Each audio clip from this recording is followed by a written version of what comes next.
শুভেন্দু দাদা, আজকে তো পুরো আপনি ফাটিয়ে দিয়েছেন দাদা।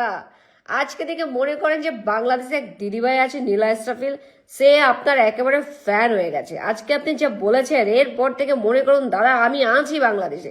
মনে করুন আপনি গোমূত্র খেয়ে কথা বলুন আর শুকনা খেয়ে কথা বলুন আর ভেজা খেয়ে লাল পানি সাদা পানি যেটাই খান না কেন দাদা, আছি আমি আপনার সাথে। আপনি সাংবাদিকরা বলেছেন যে আমি বিদেশ নিয়ে কথা বলবো না, কিন্তু দাদা যে কথা বলেছেন সে কথা তো একেবারে মাইনে বলছি, 100% কারেক্ট বলেছেন দাদা। এই কথার সাথে তো আমি আপনার সাথে একমত। আপনি বলেছেন রাজাকারকে শেল্টার দিয়েছে জামাত ইসলাম আর পাকিস্তান, এই কথা আমি আর ফেলতে পারছি না দাদা, একদম মাইনে বলছি, সেই সেই সেই হয়েছে দাদা।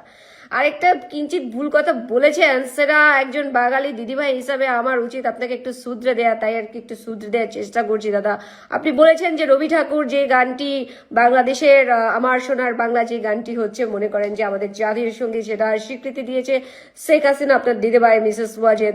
এইটা এখানে কিঞ্চিত ভুল আছে দাদা, এই ভুলটা আপনাকে শুধরে দিতে আমি চাচ্ছি দাদা, কিছু মনে করবেন না। সেটা হচ্ছে 1905 সালে রবি ঠাকুর যখন এই গানটি লিখেছে, এরপরে 1971 সালে মুজিবনগর যে সরকার গঠিত হয়েছিল দাদা, সেই সময় এই গানটিকে টেম্পোরারি স্বীকৃতি দেওয়া হয়েছিল। এরপরে 1972 সালে মুজিবনগর যখন শেখ মুজিবুর রহমান যখন প্রেসিডেন্ট হয়েছিল, তখন দাদা এই গানটাকে পার্মানেন্টলি বাংলাদেশের জাতীয় সঙ্গীত হিসাবে স্বীকৃতি দেওয়া হয়েছে।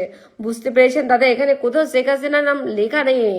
এখানে কিঞ্চিত আপনি দিদিভাইকে নিয়ে ভুল বলেছেন। আপনি যেটা বলেছেন যে শেখ হাসিনা একেবারে চলে আসবে দাদা, বিশ্বাস করুন দাদা, আমিও বিশ্বাস করি যে শেখ হাসিনা চলে আসবে। আপনি কাইন্ডলি তাকে একটু বলুন না, মিসেস ওয়াজেদকে বলুন, আপনার দিদিভাইকে বলুন বাংলাদেশে চলে আসতে। আমি আপনাকে কথা দিচ্ছি দাদা, একদম বাংলাদেশের দিদিভাই হিসেবে এয়ারপোর্টে তাকে ফুল দিয়ে বরণ করে নিব। বুঝতে পেরেছেন দাদা? প্রবাসীদের জন্য নির্মাণ হচ্ছে দেশের প্রথম স্মার্ট সিটি, যেখানে থাকছে স্কুল, মসজিদ, হাসপাতাল, সুইমিং পুল, হেলিপ্যাড, পাঠাগার, জিম, সুপারমার্কেট, শিশু পার্ক সহ সকল নাগরিক সুবিধা। মাত্র 30 লাখ টাকা বিনিয়োগে মিলছে আকর্ষণীয় ফ্ল্যাট। প্লাটিনাম ইনভেস্টরদের জন্য ঢাকা বিমানবন্দরে ভিআইপি প্রোটোকল সুবিধা। বিস্তারিত জানতে যোগাযোগ করুন স্ক্রিনে দেয়া হোয়াটসঅ্যাপ অথবা ইমো নাম্বারে।